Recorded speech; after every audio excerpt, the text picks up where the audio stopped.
اس سارے معاملے میں کتنا ذلیل ہوتا ہوگا اندازہ لگایا جا سکتا ہے. ایک عام آدمی پولیس سے نفرت کیوں کرتا ہے اندازہ لگایا جا سکتا ہے. ہم صرف امریکہ کی بات کریں, آپ اگر یو ایس پولیس فلمنگ لکھ کر دیکھیں یا ویڈیو ٹیپنگ لکھ کر دیکھیں تو آپ کو ایسی کئی ریلز, ایسی کئی ویڈیوز ملیں گی جن میں ایک عام شہری کھڑا ہو کر موبائل سے ریکارڈ کرتا ہے. قانون اس کو یہ اجازت دیتا ہے کہ وہ کسی بھی پولیس والے آفیشل کو ریکارڈ کر سکتا ہے, اور قانون پابند کرتا ہے پولیس اہلکار کو یا پولیس آفیسر کو کہ وہ اپنا نام بتائے گا, اپنا بیج نمبر بتائے گا, اور یہاں تو پیٹی نمبر, یہاں پہ نام, نیم پلیٹ, موٹر سائیکل کی نمبر پلیٹ اور چہرہ تک چھپا رکھا ہوتا ہے ان غنڈوں, ان درندوں, ان ڈاکوؤں نے. اور لاہور میں ہر گلی, ہر چوراہے اور ہر سڑک پر بدقسمتی سے یہ ہو رہا ہے. میں پھر درخواست کروں گا, ہم چاہتے ہیں کہ پولیس کی عزت میں اضافہ ہو,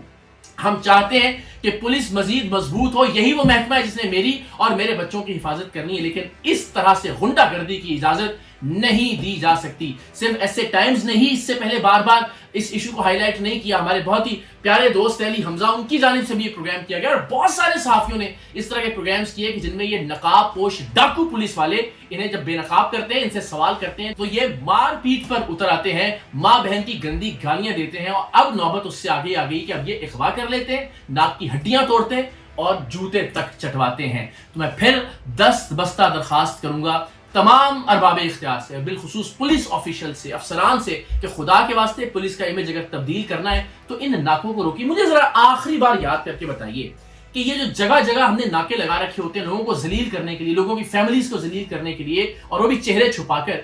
آخری مرتبہ کس ناکے پر کوئی دہشت گرد لاہور میں پکڑا گیا تھا؟ آخری مرتبہ کون سی منشیات کی برآمدگی ناکے پر ہوئی تھی جعلی کیس بنانے کے علاوہ؟ آخری مرتبہ کون سا تیر مارا تھا کسی ناکے پر کھڑے ان پولیس اہلکاروں نے؟ اس کلچر اور اس سسٹم کو تبدیل کیجئے, اس میں عزت اور احترام لائیے شہریوں کے لیے. یہ لوٹ مار اور ڈکیتی کے اڈے بند ہونے چاہیے کہ جس کی جیب میں جتنے پیسے ہیں وہ نکال لیے جائیں, اور کوئی شخص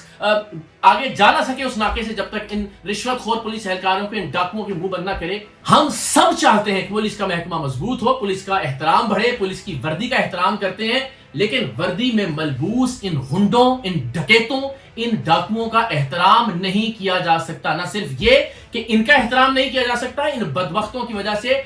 پولیس کے محکمے کے احترام میں کمی آ رہی ہے. پولیس کے وہ لوگ جو آنےسٹ ہیں, جو دیانتدار ہیں, جو ایماندار ہیں, ان بدبختوں کی وجہ سے, کیونکہ یہ تو چلتے پھرتے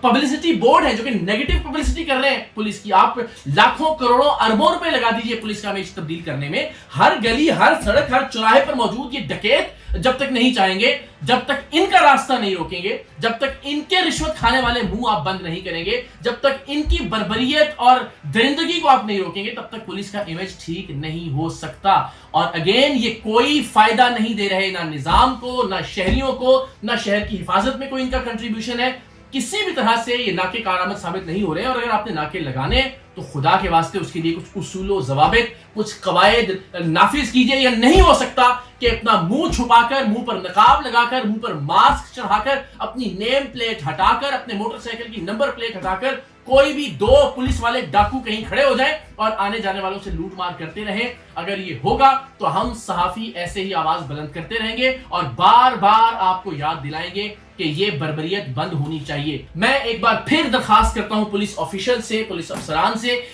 کہ بلال پر تشدد کیا گیا, نعمان سلہری پر تشدد کیا گیا, نعمان سلہری کی ناک توڑ دی گئی, انہیں جوتے چاٹنے کا کہا گیا. پولیس تھانے کے اندر ریکارڈ موجود ہے, اگر سی سی ٹی وی کیمراز موجود ہیں تو دیکھا جا سکتا ہے کہ انہیں حکومت خانوں میں گھما گھما کر تھانے بھی لے جایا گیا, اور پھر وہاں سے ایک تحریر لکھوا کر ان کو چھوڑ دیا گیا. میڈیکل ہو چکا, میڈیکل بورڈ تشکیل پایا عدالت کے حکم کے بعد, اور اس میں بھی یہ بات ثابت ہوئی کہ نعمان سلہری کا ناک ٹوٹا ہے. اب ان اہلکاروں کو گرفتار کیجیے, ان کے خلاف کارروائی کیجیے, اور ایسی کارروائی کیجیے کہ یہ عبرت کا نشان بن جائیں باقی ڈاکو پولیس والوں کے لیے. ورنہ یہ ڈاکو پولیس والے پولیس کا امیج بھی تباہ کر رہے ہیں, پولیس کا امیج تباہ کر چکے ہیں, آپ افسران کا امیج بھی تباہ کر رہے ہیں, اور آئندہ بھی کرتے رہیں گے. بہت نیک نیتی کے ساتھ اور بہت خیر خواہی کے ساتھ میں درخواست کرتا ہوں پولیس آفیشل سے, پولیس کے افسران سے, کہ خدا کے واسطے ان ڈکیتوں کا راستہ روکیے. ان ڈکیتوں کا راستہ رکے گا